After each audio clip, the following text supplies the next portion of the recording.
Olá, agora em português, e hoje eu vou falar convosco um pouco mais sobre o facto de eu ter mudado de português para inglês e de estar agora a comunicar em português convosco. Vamos falar sobre isso, sobre o que aconteceu nos últimos meses, sobre o facto de Portugal ser um mercado pequenino em termos de empreendedorismo, sobre o facto de eu achar que a mentalidade portuguesa é uma mentalidade muito de escassez, de vitimização, que não estava alinhada com a minha forma de pensar. E também sobre o facto de talvez eu estar a fugir de algumas coisas a comunicar em inglês. Então, vamos falar sobre tudo isto. Este vídeo vai ser mais aqui uma conversa. Eu gravei 2 vídeos, eu acho, aqui para o canal em que eu comecei a falar em inglês. Isso aconteceu por 2 motivos. Em primeiro lugar, porque eu sempre quis comunicar em inglês e sempre quis comunicar e criar uma comunidade internacional e continuo a querer. Então, esse foi um dos motivos. O segundo motivo foi o facto de eu querer comunicar e chegar a pessoas com uma mentalidade mais parecida com a minha, com uma forma de pensar mais parecida com a minha, que eu sentia que eu não estava a encontrar em Portugal e que eu tinha estado em alguns grupos de networking, em alguns grupos de empreendedores também, onde eu senti que não existia esse match em termos de energia, de forma de pensar, da forma como eu via o mundo. Então esse foi um outro motivo. Existiu ainda um terceiro, que era o facto de que eu queria explorar a criação de conteúdo para além de ensinar. Então, eu já estou no digital desde 2021 e desde 2021 que eu trabalho com marcas pessoais e que ajudo empreendedoras a crescer o seu negócio, a crescer a sua marca na parte de criação de conteúdo, produtos digitais, lançamentos, principalmente nessa área. E eu queria explorar um pouco a criação de conteúdo para além de eu ser professora, de eu ser mentora, porque eu gosto muito da parte criativa, eu gosto muito do storytelling, gosto muito de ver coisas bonitas esteticamente e de criar coisas bonitas, então eu queria explorar um pouco essa parte. E então eu sinto que podemos começar por aí. Eu achei interessante porque eu realmente acredito que nós nos descobrimos no movimento e que às vezes precisamos de experimentar as coisas para perceber aquilo que nós gostamos, mas também para perceber aquilo que não faz sentido para nós. E eu realmente gosto muito de vídeos bonitos, eu gosto muito desse tipo de conteúdo e existem pessoas que eu acompanho aqui no YouTube e o estilo de vlogs que eu gosto de ver. Só que eu comecei a perceber que para mim não me chegava, no sentido em que não significa que eu não valorizo isso, eu valorizo muito, mas para mim, Joana, é muito importante eu sentir que estou a trazer algum conteúdo que vai ensinar alguma coisa, que vai motivar alguém, que vai inspirar alguém a fazer alguma coisa, e alguns desses vídeos são sim inspiradores e sim motivam as pessoas, e claro que tem muito mérito, não é isso que eu quero dizer, mas eu estava a sentir que me faltava profundidade, que faltava poder falar mais sobre as coisas, poder explorar mais, poder realmente trazer mais essa profundidade que eu amo, e eu amo estudar sobre vários temas, eu realmente gosto de compreender as coisas, eu gosto de ter profundidade sobre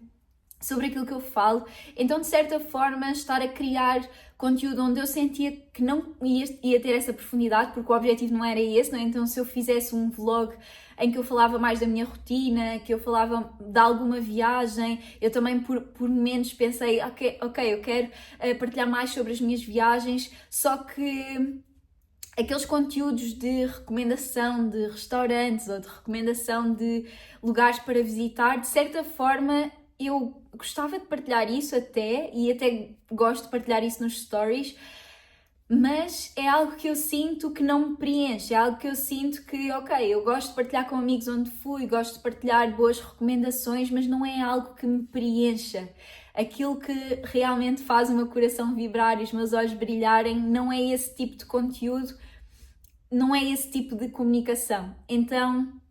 compreender isso foi muito importante para mim, então perceber que realmente, ok, existe essa parte, a estética bonita, o storytelling que eu posso ter dentro do meu conteúdo e que eu posso procurar trazer para o meu conteúdo, mas englobando outras coisas que eu gosto, de conhecimento, de inspiração também, então ter aqui um pouco melhor dos dois mundos e não falar apenas de rotina ou de viagens ou de qualquer um desses conteúdos que eu estava aqui a explorar. Um outro ponto que foi este então de falar inglês, e que mais uma vez é algo que eu quero no futuro voltar a fazer de alguma forma, não sei bem como ainda, não tenho essa clareza, só que mais uma vez pela questão da profundidade e pelo facto de que uma das coisas que eu mais quero é ter um podcast com convidados e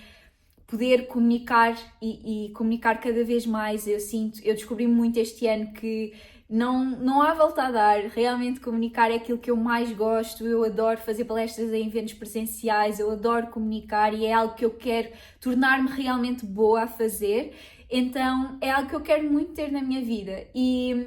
então se eu quero fazer isso e se eu quero comunicar com mais profundidade e criar um podcast com convidados, o caminho mais simples de conseguir fazer isso acontecer num curto prazo será fazer em português, pelo facto de que eu não me sinto confortável a comunicar em inglês nesse formato e a comunicar tanto em inglês, não me sinto confortável ainda dessa forma. E por outro lado, em termos de convidados, eu sinto que seria bem mais difícil conseguir tornar esse objetivo uma realidade num curto prazo. Então esse foi também um dos motivos, o facto de eu querer aprofundar mais e sentir que em inglês, por vários motivos, não teria tanto essa possibilidade de fazê-lo. E depois, aquilo que eu percebi também foi que, ok, que é uma realidade que, de forma geral, existe muito esta mentalidade de escassez, esta mentalidade de vítima em Portugal, isso é uma realidade. A maioria das pessoas não tem muito esta perspectiva de assumir a responsabilidade pela sua vida, existe sempre alguém para culpar, existe sempre alguém que é o responsável externo por não viverem a vida que querem viver e isso não é a minha forma de pensar, mas por outro lado eu comecei a perceber que se eu quero ter uma parte ativa nessa mudança de mentalidade ou se eu quero ter realmente aqui algum impacto positivo nesse sentido, eu tenho que comunicar aquilo que eu acredito e eu tenho que trazer a minha visão para o mundo, porque não dá só para eu ficar a dizer que, ok, eu sinto que não existem pessoas que pensam da mesma forma que eu, se eu não comunico aquilo que eu penso e se eu não trago ou se eu de alguma forma não procuro ajudar as pessoas a olhar para as coisas de uma perspectiva diferente. Então, nessa perspectiva de assumir a responsabilidade eu própria por aquilo que eu estava a pensar, eu percebi que, ok, mas existe um papel que eu posso desempenhar aqui. E aí nesse ponto, e eu falei aqui da fuga, não é? Aí nesse ponto eu percebi que um dos motivos pelos quais eu estava talvez a fugir de comunicar em português era o facto de sentir de alguma forma que ia estar a comunicar algo que não é a forma de pensar da maioria das pessoas e que isso me ia colocar numa posição desconfortável. E é super interessante eu ter chegado a esta conclusão porque eu já faço trabalho interno de desenvolvimento pessoal, de autoconhecimento há muito, muito tempo. E a realidade é que eu comunico com tranquilidade em público, eu falo sobre aquilo que eu acredito. No entanto, eu percebi que ainda existia, de certa forma, esse alerta no meu corpo em termos de desconforto para o meu sistema nervoso, esse desconforto de não querer desagradar. Eu sempre fui uma pessoa extremamente agradadora, eu sempre fui uma pessoa que se adaptou muito aos ambientes onde estava para comunicar de uma forma que vai fazer sentido para as pessoas no ambiente onde eu estou. Eu sempre me adaptei muito, sempre fui muito people pleaser, dificuldade em dizer que não, enfim.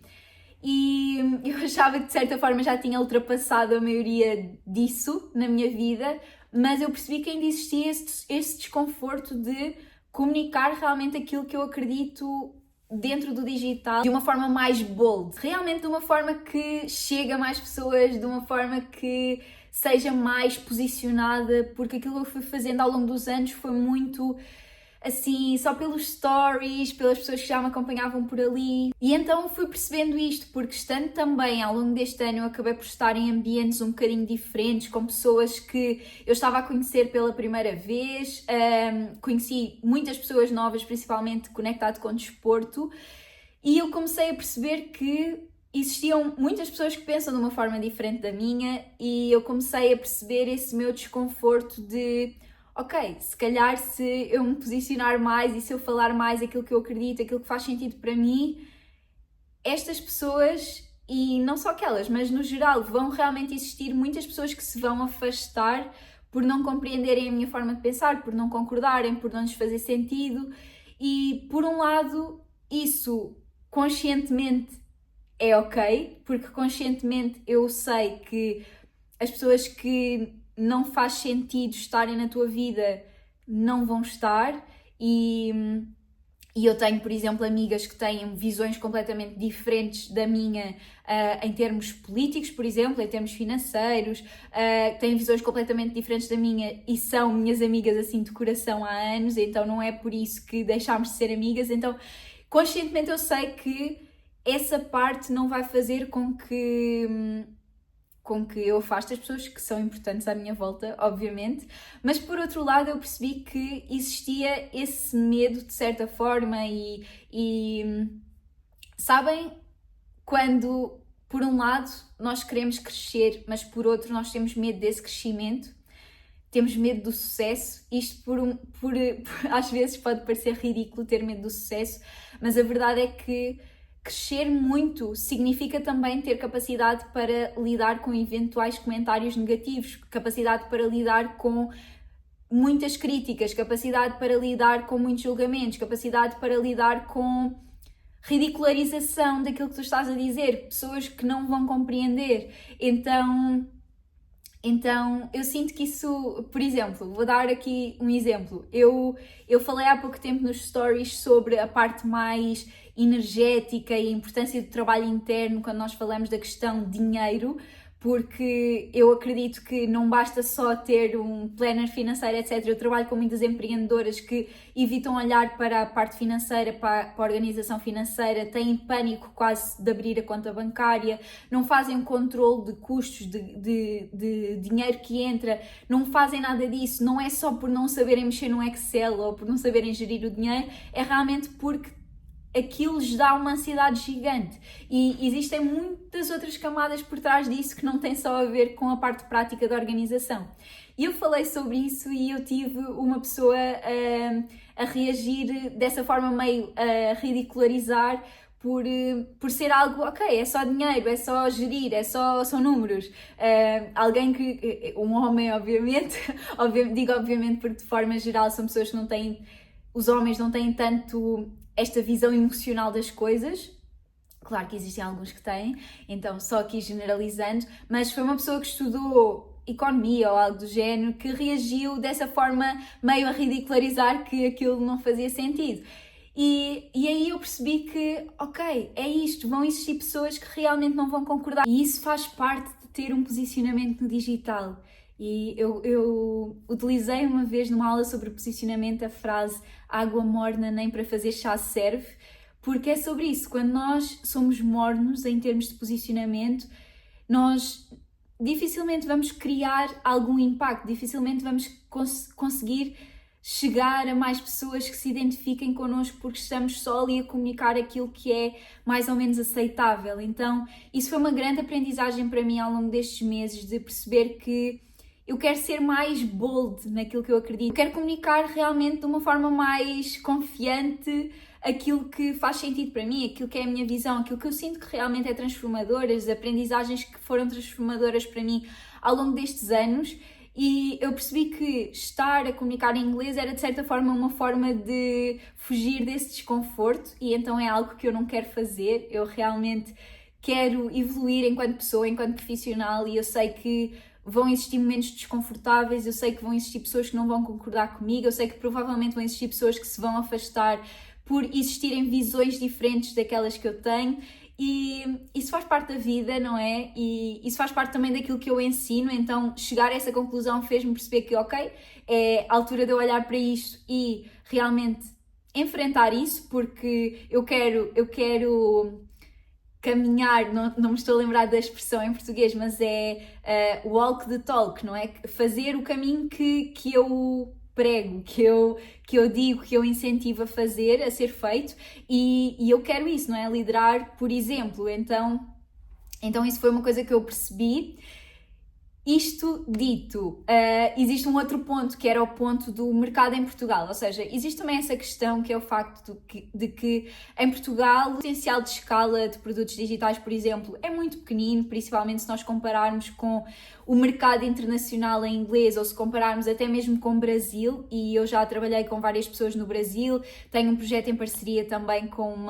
uma pessoa que é brasileira, então o potencial de escala é completamente diferente e os brasileiros dificilmente compram coisas de portugueses porque não é, por muito que seja português, não é a mesma coisa. Nós portugueses compramos de brasileiros, mas os brasileiros dificilmente compram de portugueses, a não ser que morem cá em Portugal e já tenham muita familiaridade com a língua portuguesa. Então sim, já tive alunas brasileiras, mas elas moravam cá em Portugal ou moravam na Europa.